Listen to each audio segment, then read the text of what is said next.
আপনি বলেছেন রাসূলুল্লাহ সাল্লাল্লাহু আলাইহি সাল্লাম বিয়ে করার ক্ষেত্রে মুসলিম নারী পুরুষ এদের দিনদারিতাকে প্রাধান্য দিয়ে বিয়ের জন্য পাত্রপাত্রী নির্বাচন করতে নির্দেশ দিয়েছেন। শাইখ, আমার প্রশ্ন হলো, ঠিক কি কি বৈশিষ্ট্য থাকলে একজন মুমিন নারী পুরুষকে, মানে মুমিন নারী মুমিন পুরুষকে দিনদার বলা যায়? দিনদারিতার ক্ষেত্রে কোন কোন বিষয়গুলো ছাড় দেওয়া যায় এবং কোন কোন বিষয়গুলো আবশ্যক, মানে থাকতেই হবে? উত্তর দিলে উপকৃত হব ইনশাআল্লাহ। জাযাকাল্লাহু খায়রান ওয়া ইয়াক ওয়া বারাকাল্লাহু ফিকুম। আচ্ছা, আমরা তো আসলে হাদিসটা উল্লেখ করেছি, দুটো হাদিস উল্লেখ করেছি যে পাত্রর ক্ষেত্রে দিনদারিতাকে আমাদের প্রায়োরিটি দিতে হবে, পাত্রের ক্ষেত্রেও প্রায়োরিটি দিতে হবে।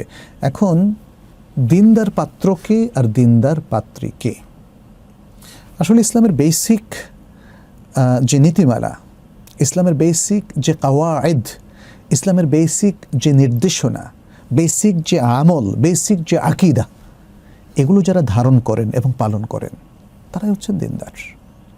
দিনদার মানে শুধু পোশাকে দিনদারি না, দিনদার মানে হচ্ছে কথার চাতুর্যে মানুষকে ভুলিয়ে রাখা না, দিনদার মানে ছেলেদের জন্য শুধু দাড়ি রাখা না। তবে দাড়ি রাখা একটা বড় ধরনের সুন্নাহ, যেটার ব্যাপারে সত্যিকার বিধান হচ্ছে এটা ওয়াজিব এবং ফরজ। ঠিক তেমনি হিজাব মেনটেন করলেই একটা মেয়ে দিনদার হয়ে যায় না, যদিও হিজাব ফরজ ইবাদা, মেয়েদের জন্য হিজাব ফরজ ইবাদা। একজন দিনদার মেয়ে যদি হিজাব না করে তাহলে সে দিনদার হবে না। একজন দিনদার ছেলে যদি দাড়ি না রাখে তাহলে সে দিনদার হবে না। কিন্তু এর সাথে ছেলেদের ক্ষেত্রে আমরা বলবো তার আকীদা শুদ্ধ হওয়া, তার ইবাদত শুদ্ধ হওয়া, আল্লাহ এবং রাসূলের প্রতি, দ্বীনের প্রতি তার ইতিবাচক এবং সুস্পষ্ট বিশুদ্ধ ধারণা না, বিশুদ্ধ জ্ঞান রাখা।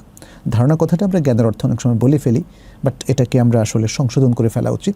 আমরা ধারণা কথাটা বলবো না, বিশুদ্ধ জ্ঞান রাখা। ঠিক তেমনি তার ফরজ ওয়াজিবের যে সীমারেখা সেটা তাকে মেনটেন করতে হবে।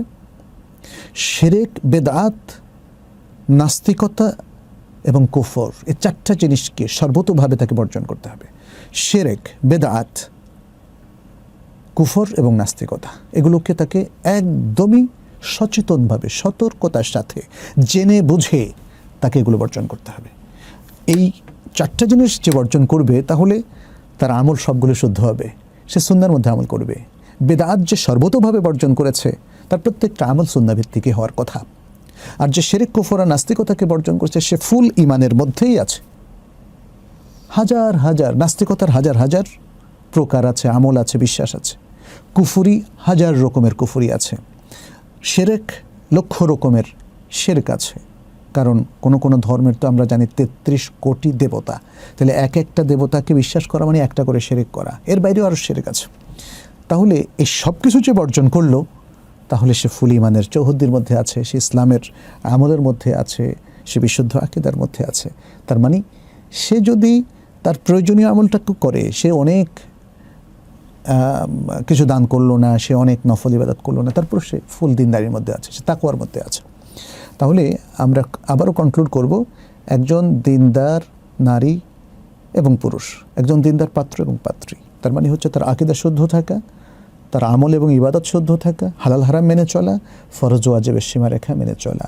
নফলটা তিনি যতই কম করেন সমস্যা নাই, তবে আমরা উদ্বুদ্ধ করব বেশি বেশি নফল এবং সুন্নাতে আমল করার জন্য, যাতে তার ফরজটা নিখুঁত থাকে, ভালো থাকে, স্ট্রং থাকে।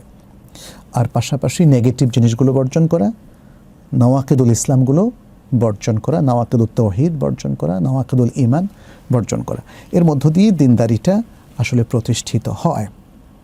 আর যে আজকে ফুটুং ফাডুং কিংবা নানা রকম তরিকত, শরীয়ত বা এই যে পার্থক্য করার মধ্য দিয়ে মানুষ অনেক সময় নিজেকে দিনদার সাজানোর অপচেষ্টা করে, আসলে সেটা দিয়ে হবে না।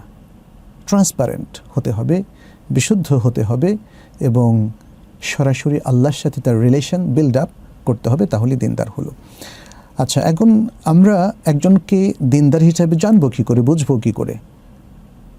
দেখেন, আমরা জানি যে পাত্র দেখা, পাত্রী দেখার বিধান কিন্তু শরিয়াতে আছে, এবং তারা সরাসরি সামনে পাবলিক প্লেসে, আলাদা রুমে না, পাবলিক বা ওপেন জায়গাতে, সাথে কোনো মুরব্বী থাকলে সবচেয়ে ভালো হয়।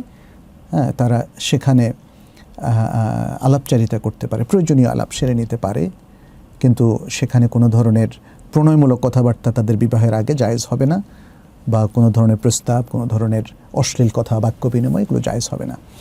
কিন্তু তারা সেখানে প্রয়োজনীয় কথা বিনিময় করতে পারবে, যে কথার মধ্য দিয়ে একজন পাত্র, তিনি যদি দিনদার পাত্রী চান তাহলে তিনি বুঝে ফেলবেন যে এই পাত্রে দিনদার কিনা, এবং এই কথার মধ্য দিয়ে একইভাবে দিনদার পাত্রী তিনিও বুঝে ফেলবেন যে এই পাত্র দিনদার কিনা। আল্লাহ তাআলা মানুষকে সে কমন সেন্স দিয়েছে। আর তাছাড়া দিনদাররা দিনের চিহ্নগুলো জানে, নিদর্শনগুলো জানে, ফলে সে আরেকজন লোকের মধ্যে কী ধরনের দিনদারিতা আছে সেটা খুব সহজে এক্সপ্লোর করতে পারে।